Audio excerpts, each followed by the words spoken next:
Hi everyone, in front of me I've got Pixel 8 Pro and let me share with you how to reset app preferences on this device. So let's start with opening the settings, and right here we have to find the section with apps. So let's simply tap on it and then tap on all apps. Right here we have to tap on the three dots icon in the right upper corner and tap on Reset App Preferences.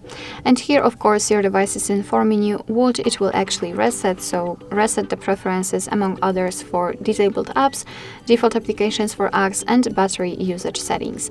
What's more, no worries, you won't lose any app data, so simply tap on Reset Apps and basically this is it.